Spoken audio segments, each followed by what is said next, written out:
Hey, this is Elena with Black Sheep 303 Creative, and my project today is a fall leaves card using the Newton's Nook beautiful leaves stamp set and some watercolors for a bit of an experiment.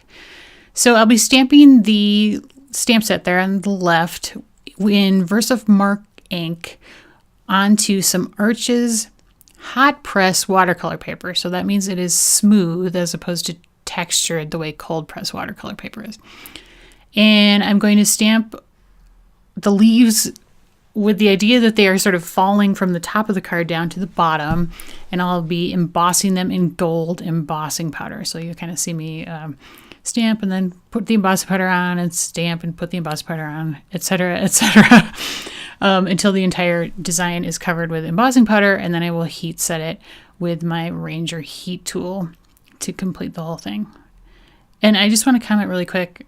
I really like the Ranger heat tool. I know that it's not necessarily designed for embossing, but I love it because I don't burn things as much as I used to with that thing. I just got it recently, so just wanted to give that a little endorsement.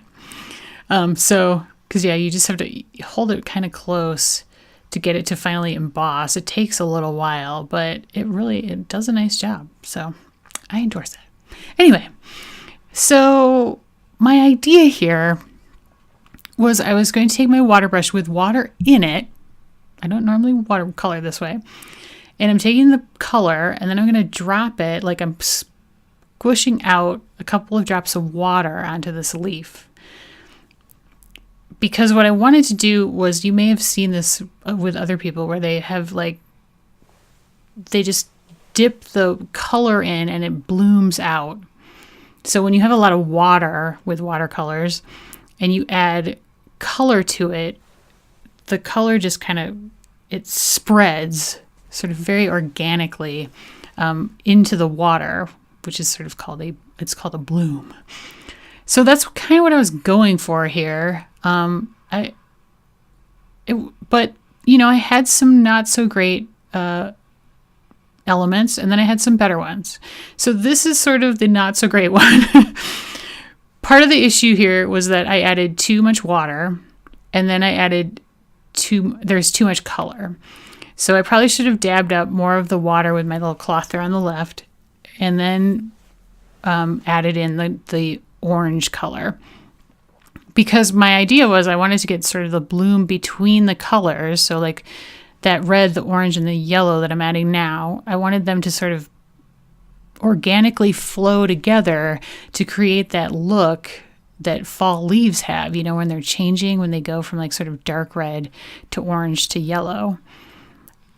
Now, I think if I had used less red on this, it would have been better. But it actually turns out pretty well. Like it's hard to tell from a distance, but up close, that leaf actually has quite a bit of very pretty color in it. But my second one is better. So this I'm using just orange and a couple of drops of water, and then I'm just going to spread it all across the inside of this leaf. And now I'm adding some darker yellow just to the edges to get kind of that bloom between the orange and the yellow. And I'm trying to hold the right hand side down of the paper because it's trying to pull up to the left, and I want that upper leaf to stay more have the red stay in the middle as opposed to flow over to the left. So that's why I keep holding it down on the right hand side. And here I'll grab up my little stapler and hold that down, so that'll help. But basically what I learned was less is more as far as water goes. You can always add more water, but I would say start out with less and then add in the colors as you go. So here I'm adding some lighter yellow, and you can see it's working better. It's sort of flowing together nicely in a more organic fashion with that middle leaf. And then later I will actually add more additional color to some of these leaves when it's still wet, and it works. It helps to lighten up some of the darker areas. Now that's a dark green, and now I'm adding some light yellow. So I kind of base coated in the green with the water, and now I'm just adding in blooms of the yellow here and there to kind of create a yellowy green effect on that leaf. And this one I'm going to use violet and really spread it out. And then I'm like, oh, it's too light. So I add in a little more violet, and then I'm going to wind up adding in some more of that dark red to the edges.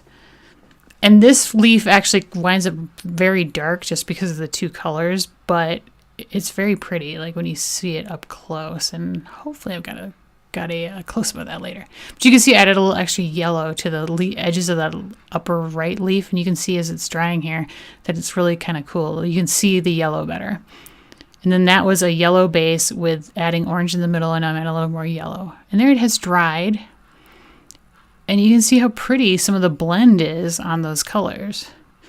Not, maybe not a masterpiece on every single one of those leaves, but pretty cool on a lot of them. And now I am just rubbing the darker leaves with a soft cloth to try to bring up the embossed lines that got a little bit lost under the dark colors.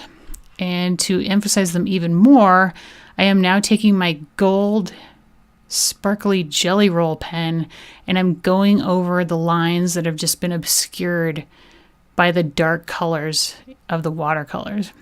And that actually helps a lot. You'll see here in a second, once the light hits it just right, how much of a difference it makes. And plus, it adds a lot of sparkle, and I am a sparkle girl, so we gotta have sparkle on the cards, and this was an easy way to get it while also kind of helping to fix some of the lines. There you can see in that leaf that I just finished how much more you can see those lines. And I did that on all the dark areas on the smaller leaves I kind of did them all, and then on the big leaf I did just the middle. Now for my greeting, I'm stamping Autumn Wishes, also from the Newton's Nook stamp set, onto some Gina K Designs Sweet Mango cardstock. This is cut to it's like a 3/4 inch wide strip. And these are my components. So I've got an A2 size top folding card base, and then an A2 size piece of Gina K Designs Tomato Soup cardstock. And I'm going to stick that onto the front of the card base. And then my watercolor panel, I trimmed down an 1/8 of an inch on 3 out of the 4 sides. So the vertical side is 4, and then the top is 5, wait, that doesn't make sense. So it's 4 by 5 3/8. So I've got an 1/8 of an inch border all the way around on 3 sides, because I wanted to kind of emphasize the idea of the leaves falling from the top by not having the border around the top, as you'll see here in a second as I stick this down. And now I'm just going to adhere down my greeting kind of across the bottom. And then, because as I just mentioned, I am a sparkle girl, I have to add some Nuvo drops. These are the clear ones. They're called Morning Dew, and they really look like dewdrops. Like once it dries, they're really shiny and really clear and pretty cool. Like I have to say, I was a little skeptical about the clear ones. I was like, how is this different from glossy accents? But they actually make a big difference. And then of course I have to add some sequins, because gotta have that little bit of extra sparkle. So I pulled out some copper and some gold sequins, and I'm just going to add them here and there with some Ranger Multi-Medium Matte just to complete the project. And that is the finished card.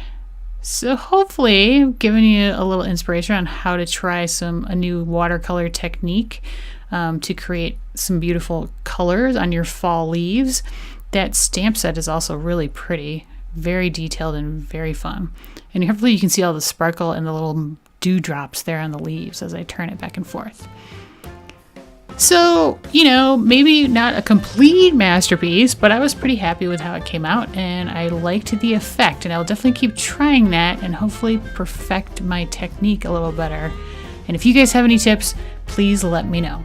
Thanks so much for watching. As always, supplies are linked in the video description and over on my blog. If you liked the video, please give me a thumbs up and leave me a comment. And if you haven't subscribed to my channel yet, why not? You need to subscribe. You can also follow me on Instagram at BlackSheep303. Thanks everybody. Have a great day.